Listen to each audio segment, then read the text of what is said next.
വൈകിട്ടത്തെ ചായ കുടിക്ക് ഞാനൊരു സാധനം ഉണ്ടാക്കാമെന്ന് വിചാരിച്ചു. അത് ഉണ്ടാക്കുമ്പോൾ നിങ്ങളെ കൂടി കാണിച്ചു തരാമെന്ന് വിചാരിച്ചു. അപ്പം ഞാൻ അത് ഉണ്ടാക്കാൻ വേണ്ടിയിട്ട് അടുക്കളയിൽ നിൽക്കുകയാണ്. ചായ അടുപ്പിൽ ഇരുന്ന് തിളയ്ക്കുകയാണ്. നന്നായിട്ട് ചായ തിളക്കിയിട്ട് പാൽ ചായയിൽ നല്ല തിളങ്ങിയിട്ട് അപ്പം ഞാൻ അതിന് വേണ്ടിയിട്ട് എടുത്തിരിക്കുന്നത് ഒരു 3 ചപ്പാത്തി. അപ്പം ഒന്നതേ എടുത്തപ്പോൾ കീറിപ്പോയിട്ടെ.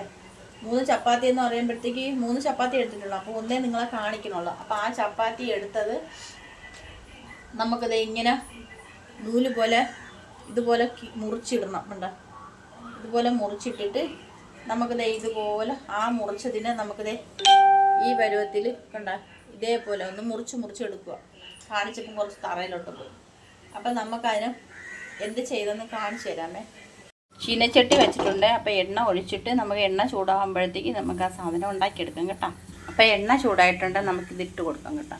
ഇത് നല്ല ടേസ്റ്റാണ് കേട്ടോ. ഇത് ഇങ്ങനെ വറുത്ത് കോരിയിട്ട് മസാല പുരട്ടി പിള്ളേർക്ക് കൊടുക്കണം നല്ലതാണ്. എന്ന് വെച്ചാൽ തക്കാളി സവാളയും കൂടെ അരിഞ്ഞ് നന്നായിട്ട് മസാല പുരട്ടി അതിൽ വേറെ എരിവെള്ളമൊന്നും ഇടണ്ട, പച്ചമുളക് അങ്ങനെയൊന്നും ഇടണ്ട. പിന്നെ മല്ലിയില എടുത്ത് വെച്ചിട്ടുണ്ടോ എങ്കിൽ അത് നല്ലതാണ്.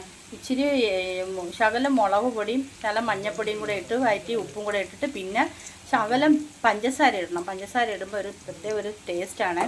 അപ്പോൾ അങ്ങനെ നന്നായിട്ട് മുരിച്ച് പോരണം. എന്നിട്ട് അത് പിള്ളേർക്ക് കൊടുക്കുമ്പം പിള്ളേർക്ക് ഭയങ്കര ഇഷ്ടമാകും. കൊച്ചുമക്കൾക്ക് ഭയങ്കര ഇഷ്ടമാണ്. പിന്നെ എരിവില്ല ഇഷ്ടമില്ലാത്തവർക്ക് ഇതുപോലെ വറുത്ത് കോരി ചായയുടെ കൂടെ അങ്ങ് കൊടുത്താൽ മതി. അപ്പോൾ അവർ കഴിച്ചോളും. അപ്പം എനിക്ക് കൊച്ചുമക്കളൊന്നുമല്ല, എന്നാലും ഇന്നലെ ഞാൻ അങ്ങനെ ഉണ്ടാക്കി. പക്ഷേ ഇന്ന് ഞാൻ അതുപോലെ ഉണ്ടാക്കുന്നില്ല. ഇന്ന് ഞാൻ വെറുതെ ഇങ്ങനെ വറുത്ത് കോരി ചായ ഇട്ടങ്ങ് കൊടുക്കാമെന്ന് വിചാരിച്ചു. അപ്പോൾ എനിക്ക് ഈ വൈകിട്ട് നമുക്ക് മാത്രമാണെങ്കിൽ കുഴപ്പമില്ല, എന്തെങ്കിലും കട്ടനെങ്കിലും കുടിക്കുക, അല്ലെങ്കിൽ അത് കുടിക്കണ്ട, വേണമെങ്കിൽ കുടിക്കുക വേണ്ടെങ്കിൽ കുടിക്കണ്ട എന്നുള്ളതാണ് നമ്മളത്. പക്ഷേ അങ്ങനെ എല്ലാ വീട്ടിൽ ആണുങ്ങളുള്ളത് കൊണ്ടിട്ട് വൈകിട്ട് ചായ കൊടുക്കുമ്പോൾ അവർക്ക് എന്തെങ്കിലും ഉണ്ടാക്കി കൊടുക്കണം, അല്ലെങ്കിൽ എന്താ. അപ്പോൾ ഞങ്ങളുടെ അണ്ണന് അത് ശീലമായിപ്പോയി. അവർക്കത് ചായ കുടിച്ചു അതൊക്കെ ഒരു ശീലമായിപ്പോയി. അപ്പം അതുകൊണ്ടിട്ടാണ് കോരട്ടെ കേട്ടോ. ഫസ്റ്റ് കോരി രണ്ടാമത്തെ സ്റ്റെപ്പ് ഇട്ടതാണേ. കോരി എടുക്കട്ടെ കേട്ടോ. കണ്ട ഒരു മുരാന്ന് പറഞ്ഞത് ഈ ശബ്ദം നോക്കുന്നേ. നല്ല ടേസ്റ്റാണ് കേട്ടോ ഇങ്ങനെ ഉണ്ടാക്കി കൊടുക്കുന്നത് പിള്ളേർക്കൊക്കെ. നല്ല കൊച്ചുങ്ങൾക്ക് നല്ല ഇഷ്ടപ്പെടും. അപ്പം എന്തേ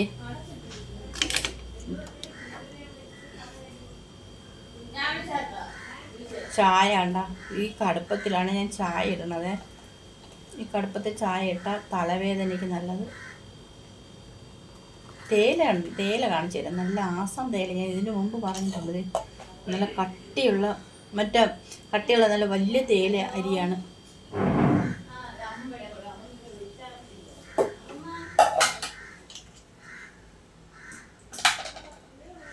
ഇതേ കണ്ട ഇങ്ങനെ ചായയും വൈകിട്ടത്തെ ചായക്കടി. ഇതേ ചായ ഇങ്ങനെ എടുത്ത് നന്നായിട്ട് പാകത്തിക്കണം. നല്ല ചായക്ക് നല്ല രുചിയാണ് കേട്ടോ.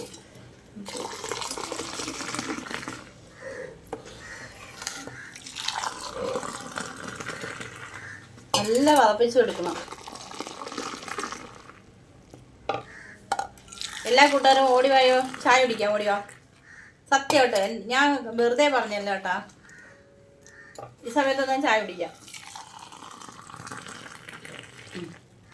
അങ്ങനെ ചായയൊക്കെ റെഡിയായി. ചായക്കുള്ള ചായക്കടിയും റെഡിയായി. കണ്ട നല്ല ഇഷ്ടപ്പെടും കേട്ടോ. അത് മുതിർന്ന ആൾക്കാർക്കായിരുന്നാലും ഇഷ്ടപ്പെടും, കൊച്ചുമക്കൾക്കായിരുന്നാലും ഇഷ്ടപ്പെടും. ഇപ്പം ചായ കുടിക്കാൻ ഞങ്ങൾ 4 പേരുണ്ട്. ഒന്ന് അവിടെ നിൽപ്പുണ്ട്.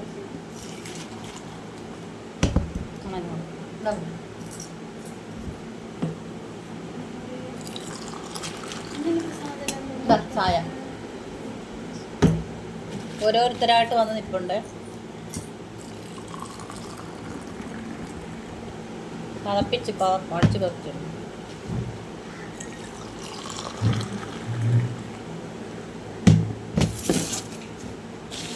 ഹലോ.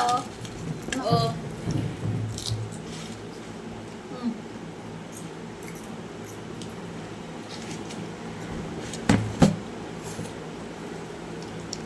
എല്ലാം ഉണ്ട് കേട്ടോ, എല്ലാം ഉണ്ട്.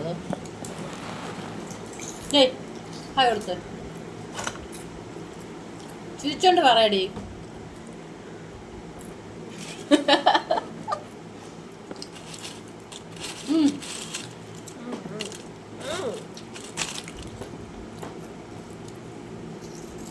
അതിന് നോക്കി ഹായ് കൊടുക്കും വെച്ചേ. ഓ എല്ലാത്തിൻ്റെ എന്തേ ഇത് ഒന്ന് തിരിഞ്ഞ സമയം കൊണ്ട് ആ ക്യാപ്പിൽ വാരി വായിക്കാത്തോട്ട് നമ്മൾ.